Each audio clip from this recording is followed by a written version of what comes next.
Hello friends, myself Heena. Welcome to my YouTube channel keep learning. आज का जो हमारा टॉपिक है वो है शाहजहां।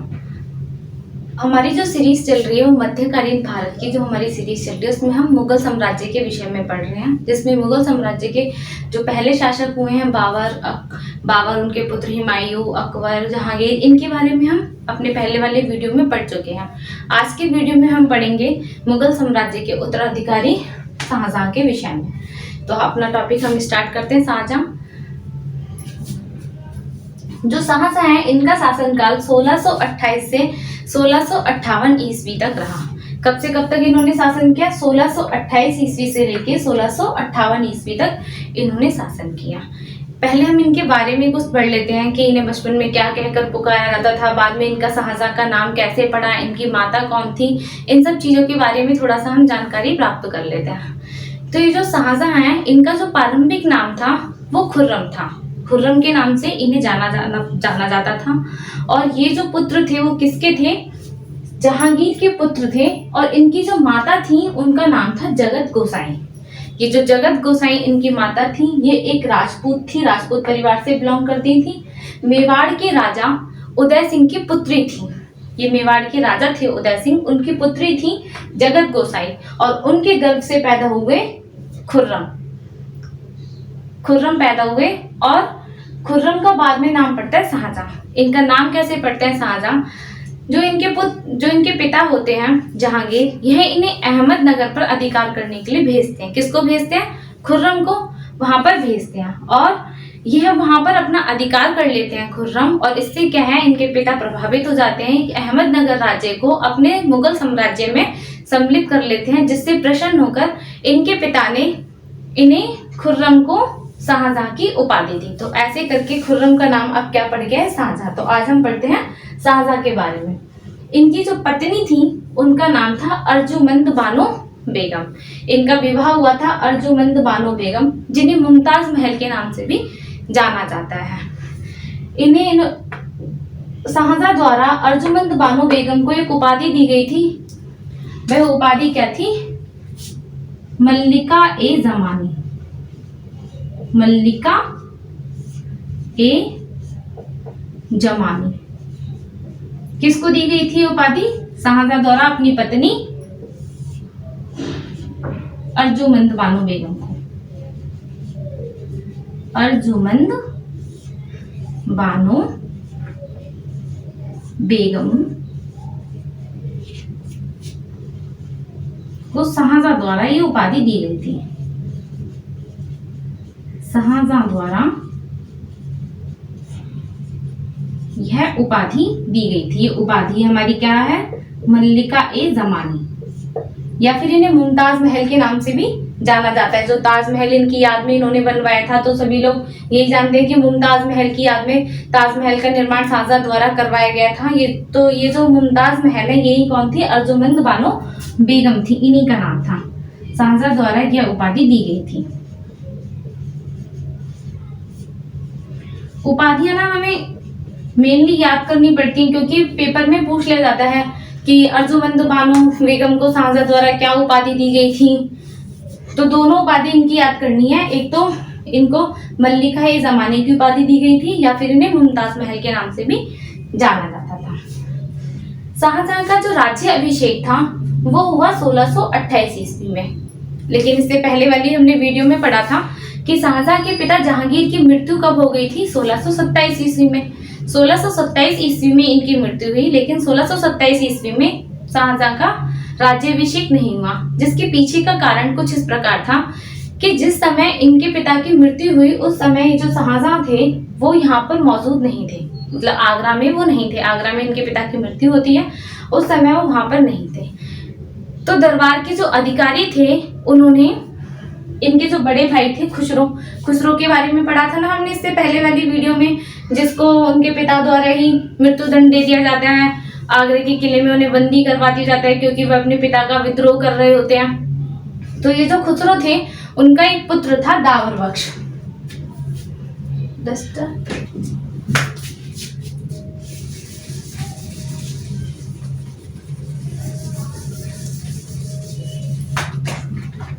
खुसरो का पुत्र था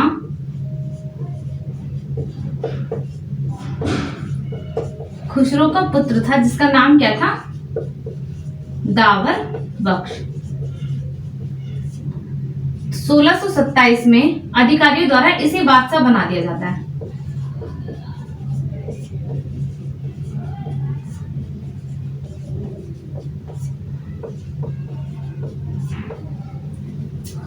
इसे बादशाह बना दिया दरबारियों ने। खुसरो के पुत्र किसको? दावर बख्श को। ये पेपर में पूछ लिया जाता है कि जिस समय उनकी मृत्यु हुई थी जहांगीर की, तो सबसे पहले बादशाह किसे बनाया गया था? तो हमें याद रखना है कि सबसे पहले जो जहांगीर की मृत्यु के बाद जो बादशाह बने वो कौन बने? दावर बख्श बने, जो कि खुसरो के पुत्र थे। अब ये जानकारी पहुंचती है शाहजहां के पास में। शाहजहां के पास ये जानकारी पहुंचाता कौन है? इनके जो ससुर होते हैं। पहले वाली वीडियो में हमने पढ़ा था ना कि शाहजहां का जो विवाह था वो आसफ खां की पुत्री से हुआ था। आसफ खां की पुत्री थी अर्जुमंद बानो बेगम, इनके साथ इनका विवाह हुआ था। तो ये इनके जो ससुर होते हैं आसफ खां, ये इनके पास जानकारी भेजते हैं कि आप जल्दी से जल्दी आगरा लौट आइए, और यहाँ पर क्या है, बादशाह किसे बना गया? आपके पिता की मृत्यु हो गई है और बादशाह दावर बख्श को बना दिया गया। तो ये जो शाहजहां है वहीं से अपने ससुर को ये आज्ञा दे देते हैं, ये परमिशन दे देते हैं कि जितने भी मेरे पिता के उत्तराधिकारी हैं उन सभी की क्या कर दी जाए? हत्या कर दी जाए। जो भी मेरा विद्रोह करें, मेरे को शासन बनने से रोके, उन सभी की हत्या कर दी जाए। और आसफ खां द्वारा इन सभी की हत्या कर दी जाती है और 1628 में इनका राज्याभिषेक होता है, शाहजहां का राज्याभिषेक होता है। तो इन्होंने अपने उत्तराधिकारी बनने से पहले अपने पिता के सारे उत्तराधिकारियों की हत्या करवा दी थी। हत्या करवाने के बाद 1628 ईस्वी में इनका राज्याभिषेक हुआ और ये शाहजहां के नाम से अपने पद पर बैठे।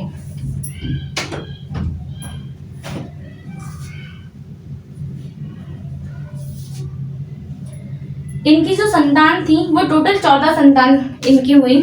शाहजहां के 14 संतान हुई टोटल, जिसमें से सिर्फ 7 बची। 4 पुत्र थे और 3 पुत्रियां थी। 7 की मृत्यु हो गई। वो जो 4 पुत्र थे वो कौन कौन थे? दारा शिकोह, औरंगजेब, शाहसुजा और मुराद बख्श।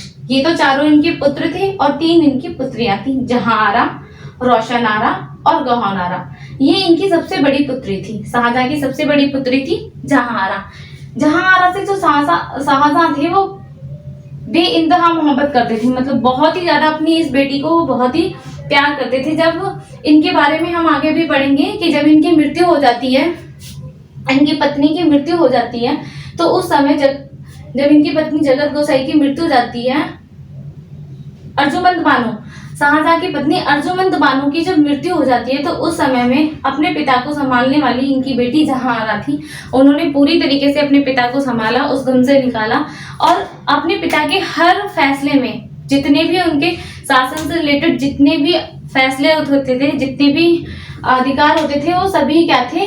जहांआरा की रजामंदी से लिए जाते थे। सारे फैसले शाहजहां जहांआरा की रजामंदी से लेते थे। यह इनको बहुत ज्यादा प्रेम करते थे, अपनी इस वाली पुत्री को। अब इनके बारे में कुछ जो महत्वपूर्ण बिंदु है उनको पढ़ लेते हैं, जो इनसे रिलेटेड है, कई बार पेपर में पूछ ले जाते हैं। तो जो शाहजहां थे उन्होंने 1623 ईस्वी में अपने पिता का विद्रोह किया। इस विद्रोह के बारे में जब हम जहांगीर के विषय में पढ़ रहे थे तब भी हमने पढ़ा था कि सबसे पहले उनके पुत्र खुसरो द्वारा उनका विद्रोह किया गया, लेकिन बाद में उनके पुत्र शाहजहां द्वारा भी 1623 ईस्वी में उनका विद्रोह किया गया।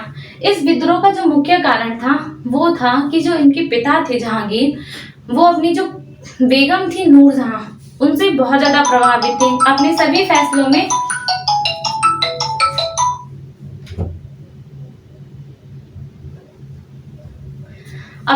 फैसलों में नूरजहां से सलाह लेते थे। नूरजहां का जो प्रभाव था वो बहुत ही ज्यादा फैलता जा रहा था दरबार में, जिससे क्या थे, ये कुंठित हो जाते हैं, अपने पिता से गुस्सा हो जाते हैं और 1623 ईस्वी में अपने पिता का विद्रोह कर देते हैं शाहजहां। लेकिन कुछ समय के बाद वह अपने इस विद्रोह को समाप्त कर देते हैं और अपने पिता से माफी भी मांग लेते हैं और जहांगीर मरने से पहले अपना जो उत्तराधिकारी है वो शाहजहां को ही नियुक्त करके जाते हैं। अब 1628 ईस्वी में जब इनका राज्याभिषेक हो गया, ये शासक बन गए, तो इनके सामने बहुत सारी चुनौतियां आई, बहुत सारे विद्रोह का इन्हें सामना करना पड़ा। कुछ विद्रोह जो इम्पोर्टेंट विद्रोह है उनके बारे में हम पढ़ते हैं। इन्हें विद्रोह का सामना करना पड़ा पुर्तगालियों का विद्रोह। अभी जो पुर्तगाली थे उस समय क्या था, कि भारत पर पुर्तगाली आ गए थे भारत में, और ये आए किस उद्देश्य से थे, यहाँ पर व्यापार करने के उद्देश्य से। इनका जो महत्वपूर्ण उद्देश्य था वो क्या था, यहाँ पर व्यापार करना। लेकिन धीरे धीरे इन्होंने व्यापार के साथ साथ क्या करना आरंभ कर दिया, यहाँ पर जो मुगल साम्राज्य था, मुगलों के अधीन जो क्षेत्र थे उन पर भी पुर्तगालियों ने अपना अधिकार करना शुरू कर दिया। और यहाँ की जनता को ये क्या करने लगे, ईसाई बनाने के क्रम में लग गए। मतलब उनका धर्म परिवर्तन करवाना इन्होंने शुरू कर दिया, उन्हें लालच देना आरंभ कर दिया और उन्हें ईसाई बनाना स्टार्ट कर दिया। इस बात की जानकारी जब शाहजहां तक पहुंची तो उन्होंने आकर बहुत सारे ईसाइयों की हत्या करी, पुर्तगालियों की हत्या करी और उन्हें पूरी तरीके से यहाँ पर क्या है दबा दिया, उनका बहुत ही विद्रोह किया। और इन्होंने पुर्तगालियों ने जो हुगली का क्षेत्र था,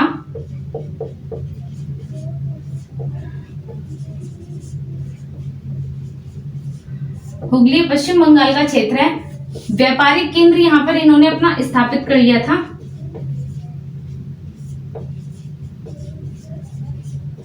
ये इनसे छीन लिया शाहजहां ने और वापस यहाँ पर मुगलों के अधीन कर लिया इसे। शाहजहां ने इसे मुगलों के अधीन कर लिया, पुर्तगालियों से इसे छीन लिया गया। जब पुर्तगालियों ने भारत में हुगली नदी वाले क्षेत्र पर व्यापारिक केंद्र स्थापित कर लिया और यहाँ की जो मुगल साम्राज्य था उसको अपने अधीन करने की कोशिश करी, लोगों का धर्म परिवर्तन करवाया लालच देकर, तो शाहजहां ने पूरी तरह इनका दमन किया और इस केंद्र को मुगलों के अधीन कर लिया। तो ये तो था इनका पुर्तगालियों के द्वारा जो किया गया विद्रोह था, उसका दमन जो शाहजहां के द्वारा किया गया। सिख विद्रोह, सिख जो थे वो मुगलों के खिलाफ हो गए थे और ये जो सिखों का विद्रोह था इसका आरंभ इनके पिता जहांगीर के समय से ही हो गया था, जिसका मुख्य कारण क्या था कि जहांगीर के जो बड़े पुत्र थे खुसरो, उन्होंने जब अपने पिता जहांगीर का विद्रोह किया तो उस समय में सिखों के 5वें गुरु अर्जुन देव ने खुसरो की सहायता करी, उनकी सहायता करी, जिससे क्या है खुसरो ने अपनी एक सेना तैयार करी और अपने पिता पर आक्रमण कर दिया, अपने पिता का विद्रोह कर दिया। जिस बात की जानकारी जब बाद में जहांगीर को पड़ी तो उन्होंने दंड स्वरूप सिखों के 5वें गुरु अर्जुन देव की हत्या करवा दी। और जब उनके सिखों के गुरु अर्जुन देव की हत्या हो गई तो पूरा का पूरा सिख समुदाय जो था वो मुगलों के खिलाफ हो गया और तब से इन्होंने विद्रोह करने आरंभ कर दिए। तो इनके विद्रोह का प्रभाव शाहजहां के शासनकाल में भी देखने को मिलता है। शाहजहां के समय में भी सिखों ने खूब इनका विद्रोह किया। आगे जब हम औरंगजेब के बारे में पढ़ेंगे तब भी इनका सिखों का विद्रोह यहाँ पर देखने के लिए मिलेगा। तो सिखों ने भी इनका खूब विद्रोह किया, शाहजहां का विद्रोह किया।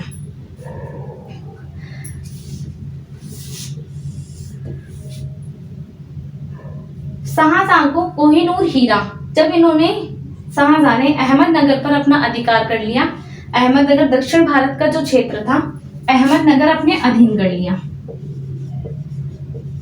अहमदनगर पर अपना अधिकार कर लिया। किसने कर लिया अधिकार? ये शाहजहां ने। उसी क्रम में क्या होता है, गोलकुंडा और बीजापुर के साथ मुगलों की क्या हो जाती है, संधि हो जाती है। गोलकुंडा और बीजापुर के साथ संधि हो जाती है मुगलों की। इसी संधि में जो गोलकुंडा का वजीर था मीर जुमला, जिसका नाम था गोलकुंडा का वजीर, इसका नाम क्या था वजीर का? मीर जुमला। इसने उपहार स्वरूप, इस संधि के बाद गोलकुंडा के वजीर मीर जुमला ने उपहार स्वरूप कोहिनूर हीरा किसको दे दिया? शाहजहां को कोहिनूर हीरा भेंट में दिया। उनको प्रसन्न होकर, इस संधि से प्रसन्न होकर यहाँ के जो वजीर थे मीर जुमला, इन्होंने कोहिनूर हीरा शाहजहां को दिया, जिस कोहिनूर हीरे का शाहजहां ने अपने तख्ते ताउस मयूर सिंहासन में मढ़वाया था। जब उन्होंने अपने मयूर सिंहासन का निर्माण करवाया तो शाहजहां द्वारा इस कोहिनूर हीरे को उसमें मढ़वाया गया। अब हम पढ़ते हैं शाहजहां द्वारा किए गए कुछ निर्माण कार्य। शाहजहां ने दिल्ली में लाल किले का निर्माण करवाया, दीवाने आम का निर्माण करवाया, दीवाने खास का निर्माण करवाया, पुरानी दिल्ली में स्थित जामा मस्जिद का निर्माण करवाया और ताजमहल का निर्माण करवाया। ताजमहल का जो निर्माण कार्य था वो 1632 से 1654 ईस्वी तक चला। लगभग ताजमहल के निर्माण में जो समय लगा वो कितना लगा? 22 वर्ष का समय लगा। इसको बनाने के लिए जो कलाकार थे, जो कारीगर थे, वो कौन थे? उस्ताद ईसा खां और अहमद लाहौरी। इसके जो मुख्य कलाकार थे वो अहमद लाहौरी थे। शाहजहां का निर्माण कार्य इन दो की देखरेख में हुआ, उस्ताद ईसा खां और अहमद लाहौरी की देखरेख में। अहमद लाहौरी इसके प्रमुख कलाकार थे। अहमद लाहौरी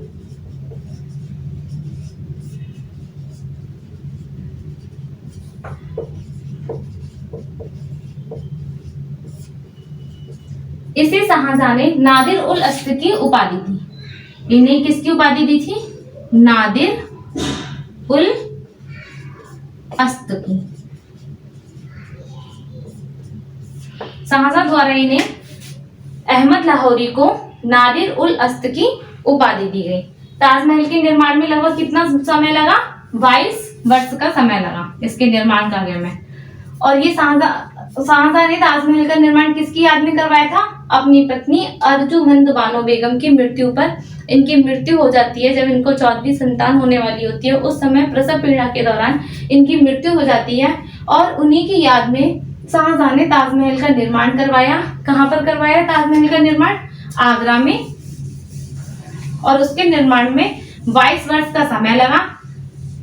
जो मुख्य कलाकार थे वो अहमद लाहौरी थे और उस्ताद ईसा खां थे।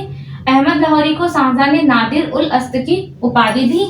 ताजमहल के निर्माण में सफेद संगमरमर पत्थर का प्रयोग किया गया। सफेद संगमरमर पत्थर, और ये पत्थर पूरा आया कहां से? राजस्थान के मरकाना से।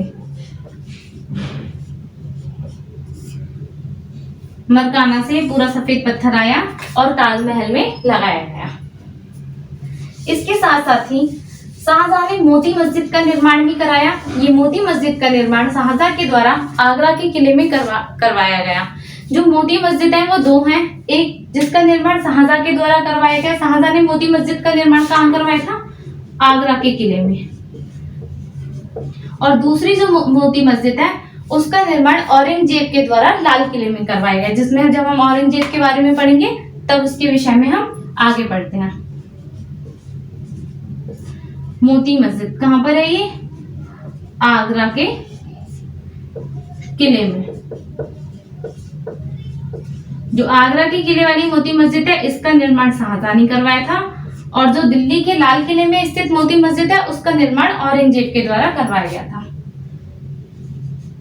ये हमें याद रखना है, क्योंकि ऐसे जो क्वेश्चन होते हैं वो बहुत ही कंफ्यूजिंग होते हैं। मोती मस्जिद पूछ लिया जाएगा, ऑप्शन में दोनों होंगे, आगरे का किला भी और दिल्ली का लाल किला भी।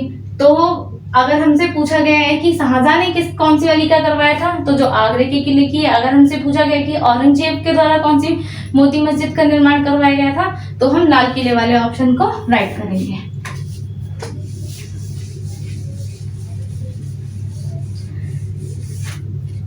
इसके साथ ही इन्होंने मयूर सिंहासन का निर्माण करवाया, जिसमें मैंने अभी बताया था कि मीर जुमला द्वारा उपहार में दिया गया कोहिनूर हीरा भी इन्होंने अपने इसमें मढ़वाया था। मयूर सिंहासन में, मयूर सिंहासन को तख्ते ताउस भी कहकर जाना जाता था। मयूर सिंहासन।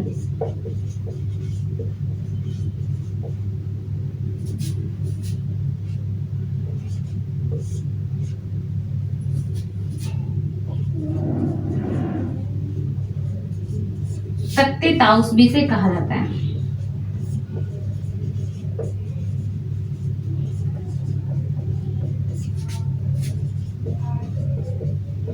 कोहिनूर हीरा इसमें जड़वाया गया।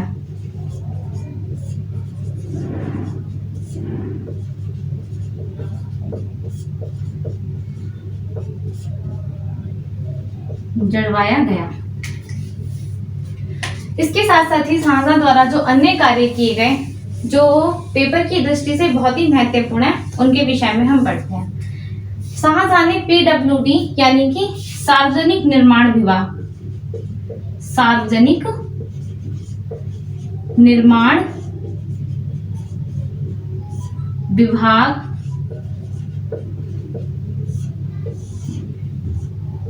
की स्थापना करी।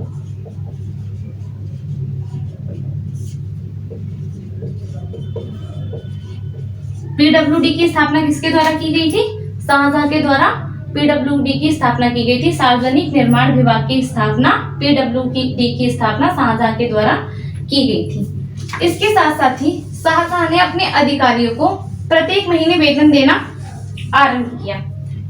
माहाना वेतन, हर महीने सैलरी अपने अधिकारियों को दी जाती थी। किसने शुरू करी ये महीना वेतन देने वाली पद्धति? शाहजहां के द्वारा। प्रत्येक महीने वेतन देने की पद्धति, प्रत्येक महीने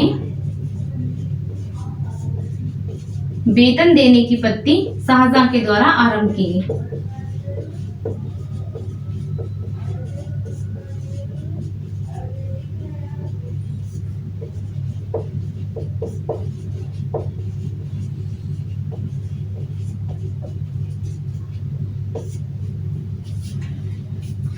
शाहजहां ने सिजदा और पैबोश जो प्रथा थी दो, जिनका तो आरंभ था सबसे पहले बलबन के द्वारा किया गया था।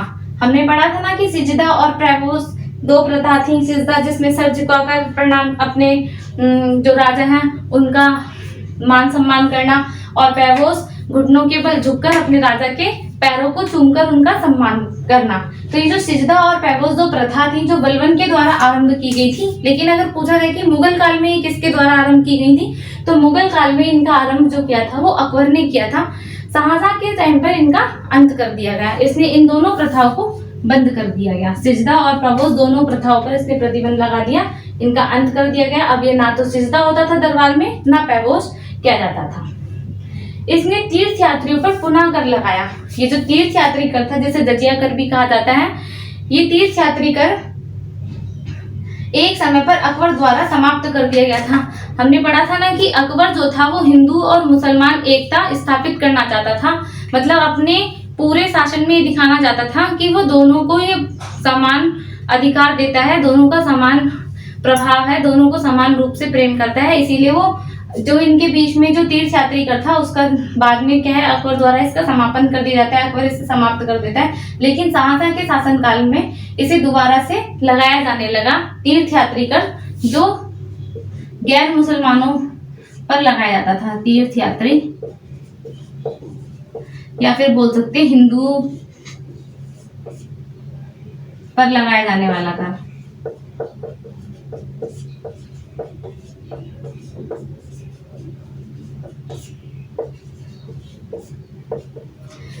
लेकिन इस कर का बाद में शाहजहां के द्वारा भी समाप्त कर दिया गया। इस कर को बाद में शाहजहां ने हिंदुओं के गुरु के प्रभाव में आकर उनकी बात उन्होंने मान लेते हैं शाहजहां, और इस कर को फिर बाद में शाहजहां ने भी तीर्थयात्री कर का समापन कर दिया। लेकिन कुछ स्थानों पर मतलब तीर्थयात्री कर लिया जाता था, लेकिन बनारस और इलाहाबाद की अगर तीर्थ यात्रा के लिए कोई हिंदू जाता था तो उससे बनारस और इलाहाबाद की तीर्थ यात्रा पर तीर्थयात्री कर नहीं वसूला जाता था। इसने हिजरी संवत का आरंभ किया। इससे पहले जो इनके पिता थे जहांगीर, उनके समय में कौन सी संवत चल रही थी? इलाही संवत। इलाही संवत जिसका आरंभ किसके द्वारा किया गया था? अकबर के द्वारा जिसका आरंभ किया गया था। अकबर ने इसका आरंभ किया था, लेकिन शाहजहां ने अपने शासनकाल में इसकी जगह पर किसका प्रचलन शुरू करा? हिजरी संवत का प्रचलन आरंभ करा।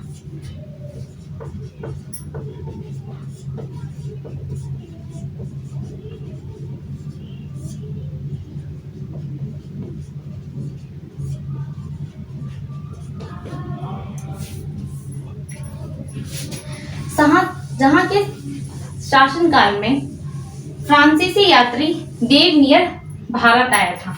किसके शासनकाल में आया था? शाहजहां के शासनकाल में फ्रांसीसी यात्री व्यापारी था। ये किसका व्यापारी था? फ्रांसीसी हीरे का व्यापारी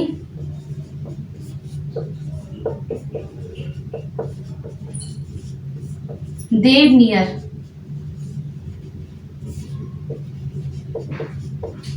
भारत आया। ये भी याद रखने वाला पॉइंट है कि देवनियर किसके शासनकाल में भारत आया था? तो शाहजहां के शासनकाल में आया था और ये किसका व्यापारी था? हीरे का व्यापारी था। शाहजहां ने शाहजहानाबाद की भी स्थापना करी थी। शाहजहानाबाद, जिसे आज हम किसके नाम से जानते हैं? पुरानी दिल्ली के नाम से जानते हैं। इसकी स्थापना करी शाहजहां ने और इसे अपनी राजधानी बनाया।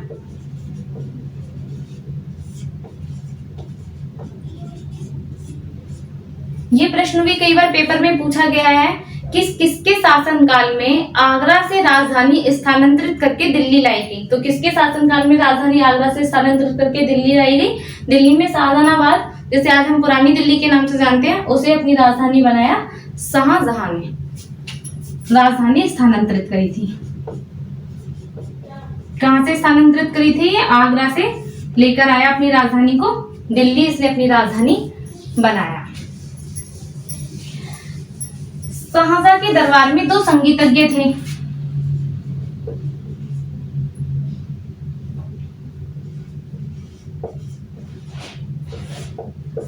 एक का नाम था लाल खां, दूसरे का नाम था बिलास खां।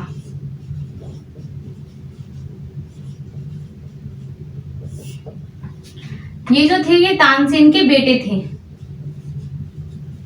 लाल खां कौन थे? तानसेन के बेटे। तानसेन जो अकबर के दरबार में संगीतज्ञ था, उनके बेटे थे लाल खां, और ये जो थे इनके दामाद थे, तानसेन के दामाद थे। कौन थे? बिलास खां। लाल खां को शाहजहां द्वारा गुण समुद्र की उपाधि दी गई। गुण समुद्र की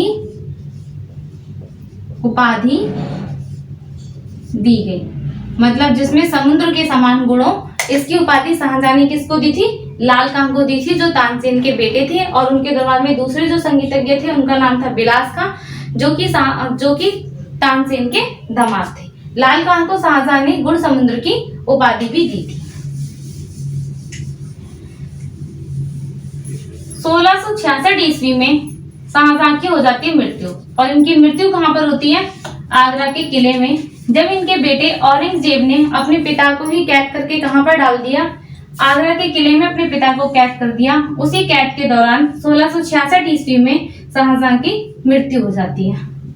तो ये भी हम नोट कर लेते हैं। औरंगजेब द्वारा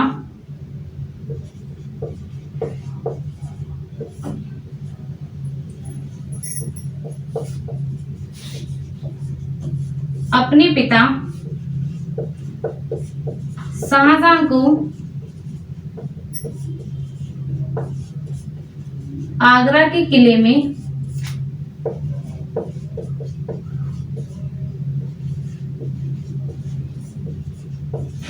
सोलह सौ 58 ईस्वी में कैद कर लिया गया।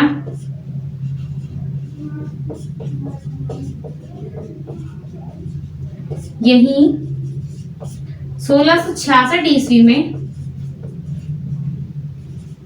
इनकी मृत्यु हो जाती है।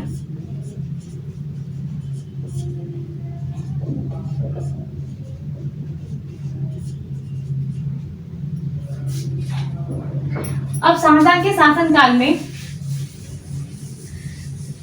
कुछ युद्ध हुए जो इनके बच्चों के बीच में हुए, जो इनके पुत्र थे 4, इनके बीच में ये युद्ध हुए। किसको लेकर? उत्तराधिकार को लेकर, कि कौन अपने पिता के बाद कौन उत्तराधिकारी बनेगा। तो इनको लेकर जो युद्ध हुए, ये इंपॉर्टेंट युद्ध है। कई बार पूछा जाता है कि बहादुरपुर का युद्ध किसके और किसके बीच में हुआ, धर्मट का युद्ध किनके मध्य हुआ, समूहगढ़ का युद्ध किनके मध्य हुआ, किस युद्ध के बाद दारा शिकोह की हत्या कर दी गई। तो ये सारी बातें इंपॉर्टेंट है। तो हम पढ़ लेते हैं कि शाहजहां के शासनकाल में उत्तराधिकार को लेकर जो संघर्ष हुए उनके विषय में। जो पहला था वो बहादुरपुर का युद्ध था। ये दारा शिकोह और शुजा के मध्य हुआ। इसमें दारा शिकोह और शुजा, एक इनके दारा शिकोह जो शाहजहां के सबसे बड़े पुत्र थे, और शाह शुजा, इन दोनों के मध्य उत्तराधिकार को लेकर युद्ध होता है। और इस युद्ध में दारा शिकोह की होती है जीत। जिसके ऊपर मैं टिक कर रही हूँ उसकी होती है जीत। ठीक है, इस युद्ध में किसकी जीत होती है? दारा शिकोह की। दूसरा युद्ध होता है धर्मट का युद्ध। ये दारा शिकोह और औरंगजेब के बीच में हुआ। उत्तराधिकार को लेकर दारा शिकोह का मानना था कि उत्तराधिकारी वो बनेगा और औरंगजेब का था कि उत्तराधिकारी वो बनेगा। लेकिन जो शाहजहां थे उन्होंने उत्तराधिकारी वास्तव में अपने पुत्र दारा शिकोह को ही बनाना वो चाहते थे और उन्होंने इसकी घोषणा भी कर दी थी कि मेरी मृत्यु के बाद जो उत्तराधिकारी बने वो दारा शिकोह बने। लेकिन औरंगजेब उसे ऐसा करने नहीं देता, अपने भाई की हत्या करवा देता है और औरंगजेब बाद में उत्तराधिकारी बनता है। तो इस युद्ध में इनकी पराजय हुई और औरंगजेब की जीत हुई। दोबारा से एक बार फिर से दारा शिकोह और इनका आमना सामना होता है, वो कहाँ होता है, समूहगढ़ में। तो इसे बोला जाता है समूहगढ़ का युद्ध। इस युद्ध में भी दारा शिकोह की हार हुई, औरंगजेब की जीत हुई। फिर होता है देवराई का युद्ध। इस युद्ध में दोबारा से दारा शिकोह की जीत, वो औरंगजेब की जीत होती है और इस युद्ध के बाद औरंगजेब अपने भाई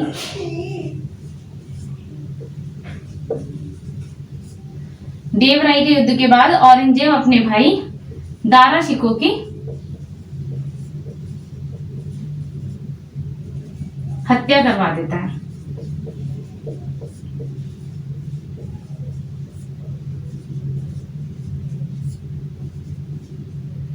और फिर शासक कौन बन जाता है मुगल साम्राज्य का, औरंगजेब। तो आज अब से जो हमारी अगली वाली वीडियो होगी उसमें हम पढ़ेंगे औरंगजेब के विषय में, जब औरंगजेब शासन बना। अभी हमने पढ़ा शाहजहां के विषय में। जो जो इम्पोर्टेंट चीजें थी मैंने ब्लैक बोर्ड पे नोट भी करी, उन्हें एक्सप्लेन भी करा। आई होप आपको मेरी वीडियो पसंद आई होगी, तो इसे प्लीज लाइक और सब्सक्राइब करना ना भूलिए। Thank you.